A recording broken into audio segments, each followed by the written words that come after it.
살아가는 하루하루 속에는 사실 법이 아주 가까이 함께하고 있습니다. 알아두면 내 생활을 더 안전하고 든든하게 지켜주는 작은 지혜.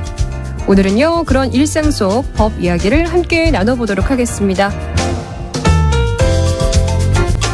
법률 인사이드. 오늘은 법무법인 법승의 전성배 변호사님과 이야기 나눠보도록 하겠습니다. 변호사님, 안녕하십니까? 네, 안녕하세요. 전성배 변호사입니다. 네, 반갑습니다. 아니, 요즘에 그 연말 콘서트 참 많이 하잖아요. 최근에 뭐 공연이나 콘서트 다녀오신 적 있으세요? 아이들 좋아하는 공연을 따라간 적이 있는데요. 네. 그 아이들이 이제 좋아하는 캐릭터 공연이어서 정말 아이들이 집중해서 보더라고요. 그래서 나오면서 이제 상품도 사고, 맛있는 조각 케이크도 먹고, 아빠 최고라는 말도 들어가지고 부모 네. 역할을 좀 했었습니다. 아니, 변호사님 혹시 언제 공연 보셨어요? 저희가 한 10월인가? 아, 그러셨구나. 네. 아니, 저도 그렇지 않아도 마침 지난주에 뭐 제가 좋아하는 뭐 G.O.D 콘서트 이런 거면 좋았겠지만 그 말씀하신 인기 캐릭터 그 땡땡핑 뮤지컬을 다녀왔거든요. 맞죠? 그 핑 캐릭터. 네, 맞아요. 뭔가 날짜는 달랐지만 그 같은 맞아요. 공연을 본 것 같다라는 느낌이 확 왔습니다. 아우, 진짜 예. 저도 얼른 G.O.D 콘서트 가고 싶습니다. 핑 말고요. 아, 진짜 요즘 연말이다 보니까 그 인기 공연 티켓 구하기가 하늘의 별 따기라고 합니다. 그러다 보니까 안표 문제가 또 심각하다고요. 네, 요즘 티켓팅이라는 말 한 번쯤 들어보셨을 건데요. 네. 이게 표현이 좀 다소 거친데, 인기 가수의 콘서트 티켓을 예매할 때 피가 튀길 정도로 표를 구하기가 어렵다라고 해서 생겨난 말이라고 하거든요.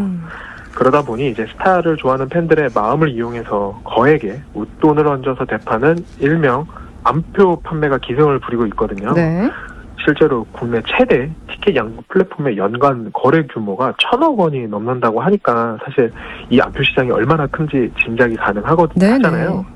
그래서 오늘은 안표 거래와 관련된 법적 문제들에 관해서 이야기를 나눠보려고 합니다. 네, 좋습니다. 콘서트 좋아하시는 분들은 이런 일 좀 한 번쯤은 겪어보셨을 것 같습니다. 오늘도요, 사연 먼저 소개해드리고 좀 더 이야기 나눠보도록 하겠습니다.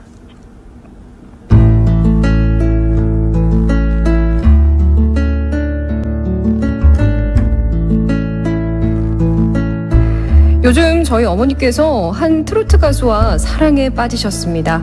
라디오에서 노래가 나올 때마다 흥얼흥얼 따라 부르시고 매일 콘서트 영상을 챙겨보시면서 저런 데 가는 사람들은 얼마나 행복할까 하시더라고요.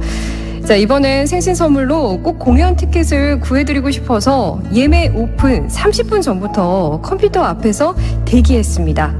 드디어 예매창이 열리자마자 새로 고침을 눌렀는데 흰 화면만 뜨고 접속이 아예 안 되더라고요.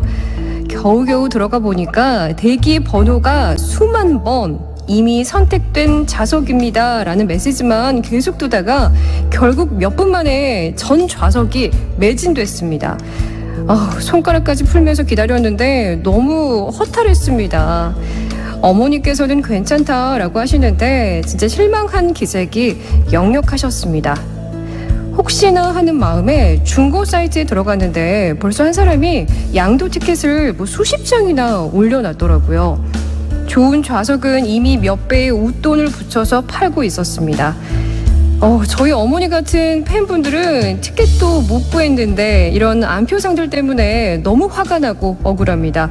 분명히 그 매크로 같은 불법 프로그램을 쓴 것 같은데 변호사님, 이런 사람들 강력하게 처벌할 수는 없을까요?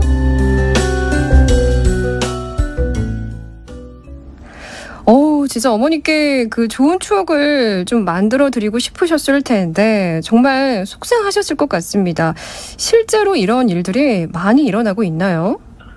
네, 생각보다 정말 많습니다. 그렇군요. 중장년층 사이에서 젊은 트로트 가수들 인기가 또 좀 높다 보니까 공연만 하면 이제 예매 시작과 동시에 표가 순식간에 매진되는 게 현실이잖아요. 막 버스를 대절해서 막 다니시더라고요. 전국적으로. 네.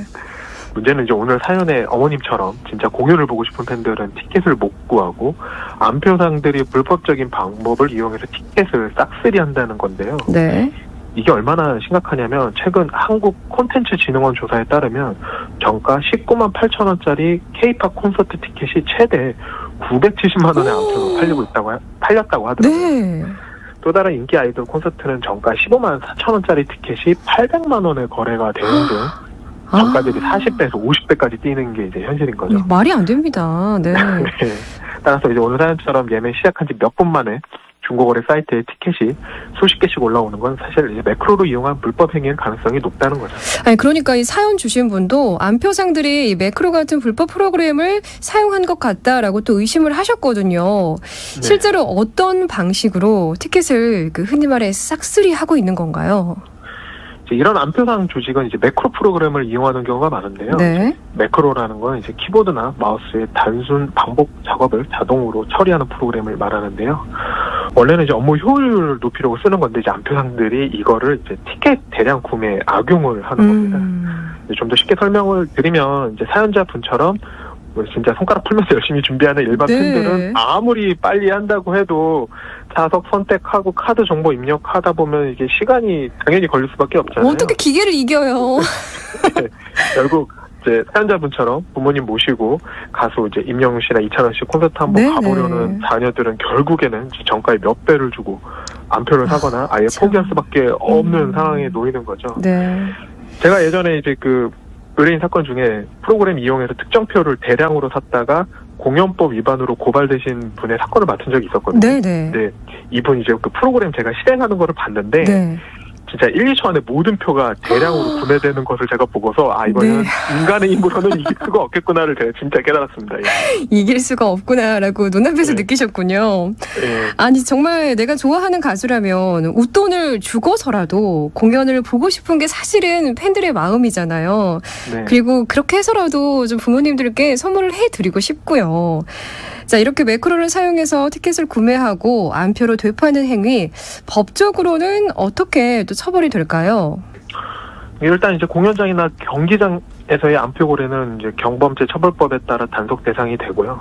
이제 이익을 목적으로 암표 매매를 하다가 적발이 되면 20만 원 이하의 벌금, 구류 또는 과료에 처해지고요. 문제는 이 법이 주로 오프라인 거래에 한정돼 있다 보니 사실상 온라인 거래 단속에는 한계가 있거든요. 네. 그래서 지난해 공연법이 개정이 되면서 매크로를 이용해서 입장권을 부정 판매하게 되면 1년 이하의 징역 또는 1천만 원 이하의 벌금으로 처벌할 수 있게 됐어요.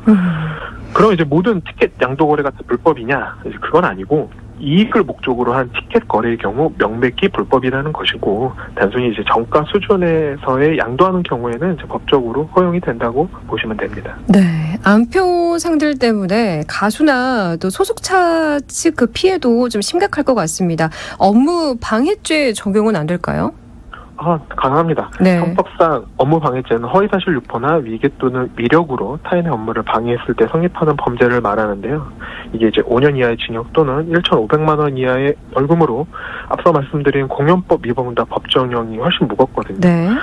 실제로 얼마 전 이제 야구 포스트 시즌 기간 중 매크로 프로그램으로 암표를 팔아서 이제 수억 원을 챙긴 40대가 업무 방해, 정보통신망법 위반 등의 혐의로 검거가 되기도 했고요.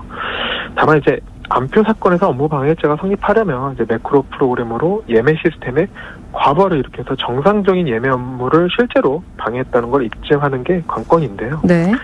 실제로 가수나 기획사 입장에서는 진짜 팬들이 티켓을 못 구하면 이미지 타격이 크고 공연 문화 자체가 이제 망가질 수 있기 때문에 암표 피해에 대해서 적극적으로 대응하려는 움직임이 있는 거죠. 참 이게 그 업무 방해죄가 성립을 하려면 매크로 프로그램으로 예매 시스템에 과부하를 일으켜서 정상적인 예매 업무를 실제로 방해했다라는 걸 우리가 또 입증을 해야 되잖아요. 네. 그런데 매크로 없이요. 그냥 수작업으로 네. 그냥 땡 하면은 막 이렇게 사는 거죠. 티켓을 대량으로 네. 구매해서 재판매하는 건 어떤가요? 이것도 어느 정도 그 처벌이 가능한 부분인가요?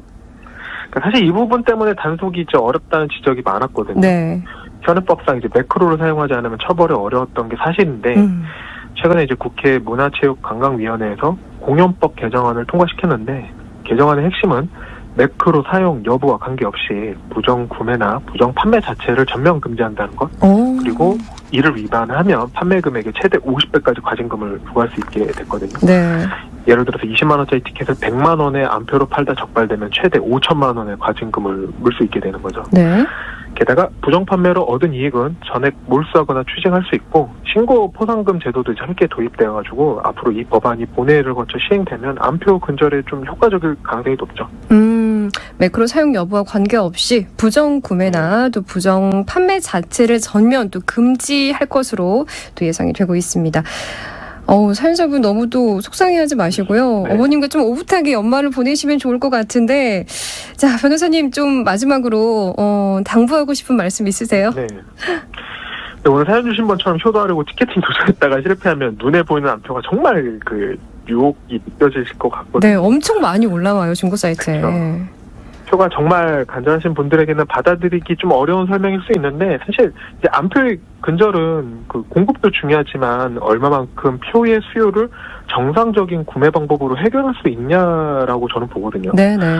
하지만 이제 정가의 3-4배 가격을 주고 이제 사는 건 암표 시장을 키우는 일이고 이런 수요가 있는 한 악순환은 반복될 수밖에 없거든요. 특히 이제 급처, 양도 같은 말은 사실상 암표임을 숨기는 표현에 가깝고 네. 정가보다 훨씬 비싸다면 명백한 불법 암표고 반대로 너무 싸면 이거는 이쪽 티켓이나 사기일 가능성도 높고요. 그래서 공식예매처의 취소표 대기 서비스를 이용하시거나 취소표가 풀리는 시간대를 노려서 다시 한번 도전해 보시는 것도 좋을 것 같고 마지막으로 이제 팬들이 정당한 가격으로 공연을 즐길 수 있는 건전한 공연 문화 및 법적 제도가 좀 빨리 정착됐으면 하는 바람입니다.